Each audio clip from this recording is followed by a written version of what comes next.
Hey guys, it's Allie. Today we are going to be doing a first impressions, little bit of a review video, and we are going to be testing out the Revlon Colorstay 2-in-1. I will tell you right now, I do think that the one that I got is probably going to be way too light on me. Looking at it in the compact, I thought, okay, you know, maybe that can work.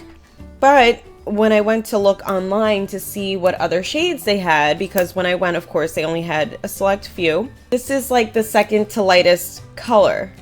And yeah, that's definitely, I don't think is my shade. So I have it in 150 Buff. This does come in 12 shades. I think I should have been natural beige. And if I like it, I will probably get that one. I'm kind of nervous, but I really wanted to film this, so I'm gonna do it. It's pretty pricey. I mean, at Ulta, this goes for $15.99. Target, it goes for like $13.99. You know, it kind of varies. I saw Walmart, it's like $9, so I'm like, should have gone there. Okay, so the concealer, it's 0.04 ounces and 1.3 grams. That's this little guy. And the actual makeup, the foundation, it's 0.38 ounces or 11 grams. So it's not even a full ounce. So that's pretty pricey in my opinion. Usually, you know, the foundation, you get like a full fluid ounce. So maybe it's different because it's compact. I don't know. But this is what it looks like. Okay.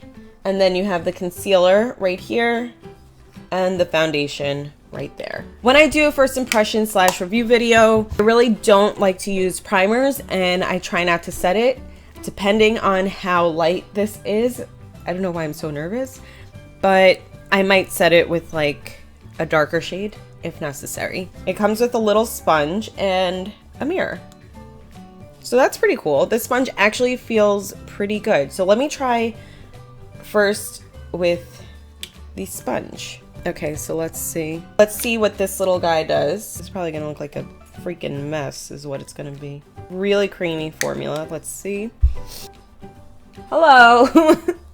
Way too light for me, but I'll make it work. It's fine. Oh my god, no. I don't think I can make it work. I can make it work. So it's pretty good coverage. Let me do the rest of my face. I'm gonna get like a, this isn't a beauty blender. It's by Styleworks. I don't actually own the beauty blender, but this works really, really well. So, and it's like $5. I get it at my local Harmons, so I'm just gonna get that and see how that works. Oh, hello. Very thick.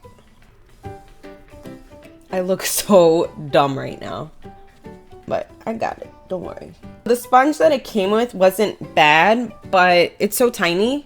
So I think I prefer like a beauty blender. This is bad, guys, but I'm doing this for you. Looking at it, I thought it would be fine, but no. Medium to full, I would say. Looking at it like this, it looks like a lot darker. Once you actually touch it, then yeah, it looks light like that. But okay, let's try the brush. So I don't know if you can see, but it's like a thick cream kind of, and you can see it like on the brush.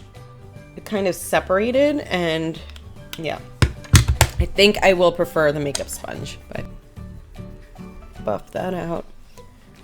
All right, definitely goes on lighter with a brush. Even though I prefer, it was easier and I preferred applying it with like a makeup sponge, a beauty blender type thing. This does not look as heavy as this side.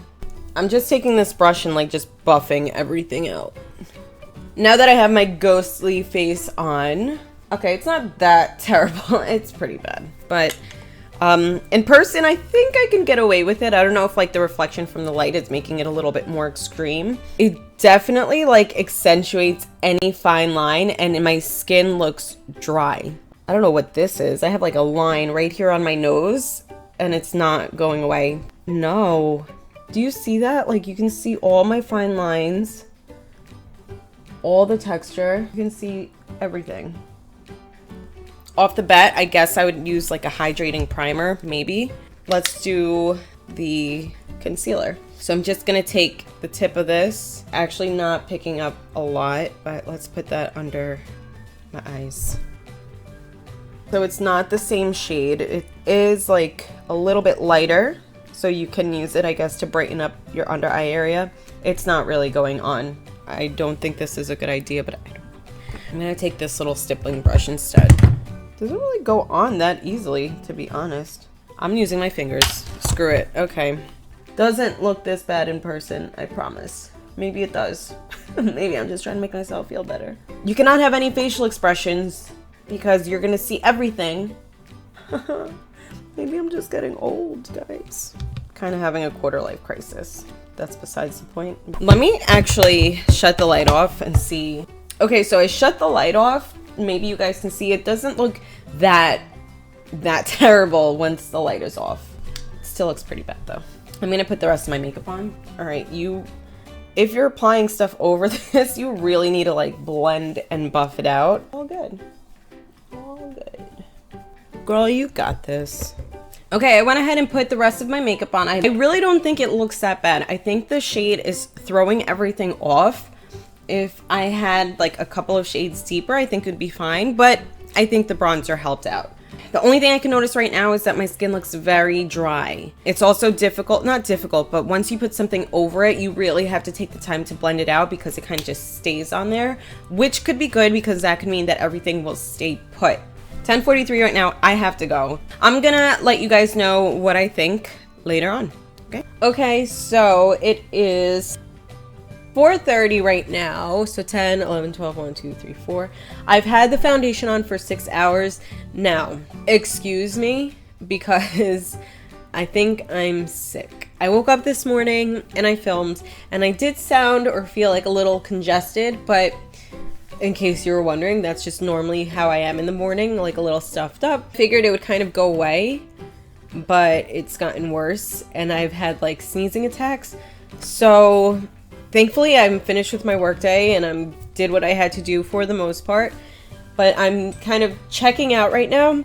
And I figured, you know, it's been on for 6 hours. I figured that'd give me somewhat of a good idea of like how the foundation wears and whatnot. I did actually just take my brush that I used to apply the foundation and just kind of go over my nose because all of this was literally just red and gone. But I realized that I didn't actually read the description to you guys of what exactly this foundation is supposed to be. So this is supposed to last all day. It says expertly match shades of makeup and concealer for a flawless, long-wearing look that's perfect for you. Smooth, blendable formula with buildable coverage and a demi-matte finish.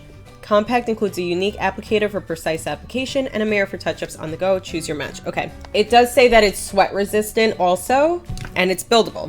So truthfully, I don't know how I feel about the packaging, that it's in a compact. Having it open like this, bacteria can get in it. So I don't know how I feel about that. Not really a fan, to be honest. The concealer, again, it's kind of hard to tell because I've just been sneezing nonstop. Yeah, a little bit difficult to match the shade, but not bad. I do feel like it is pricey, especially for a drugstore foundation, and you don't get as much product as you would say with like a regular average liquid foundation. Now you do get a concealer, however, even with like, if you measure out the foundation and the concealer, it still doesn't equal a full ounce, I don't think. No, actually it's less than half an ounce. Kind of messed up. I mean, it's like $16 for less than a full ounce. I will say, when I was leaving and when I was in the natural sunlight, it actually didn't look that off. And yes, I know I did apply bronzer and whatnot, but when I looked in the car, like with natural sunlight, it didn't look that far off, and it actually looked really, really smooth and full coverage without looking cakey. Same thing when I was like in different lighting, it looked good. It didn't look cakey, and my skin looked pretty flawless. However, when I do move closer and in certain lighting, you definitely can see the texture. It looks dry, kind of patchy, but it's still on my face. Now I can feel it. It's not lightweight, but looking at myself now, it's pretty good. It's just you can tell that I have makeup on. I do feel like it's a little bit more matte and not just a demi matte, because sometimes when I looked at my skin, it looked dry. Like it looked like I had dry patches, and I do have combination skin. So I would probably suggest staying away from this if you are someone with more dry skin, unless you use like a really hydrating primer. That being said, being that I do have combination, I would still possibly try it with the hydrating primer or a smoothing primer, just because you can see the texture and like any type of expression I make, I feel like you see the lines and it kind of stays there for a while. And then it kind of smooths over and it's fine. I don't hate it. I actually do like it, to be honest. I appreciate that it's not like an oily mess, but I don't appreciate that it looks a little bit dry. So let me know if you guys have tried this foundation as well, if you thought it was difficult to find your shade, or if you thought it was easy, if you like it, if you hate it, if you're kind of just indifferent. Give this video a thumbs up if you enjoyed this video. Be sure to subscribe to my channel for more videos like this, and as always, be sure to stay happy, you guys.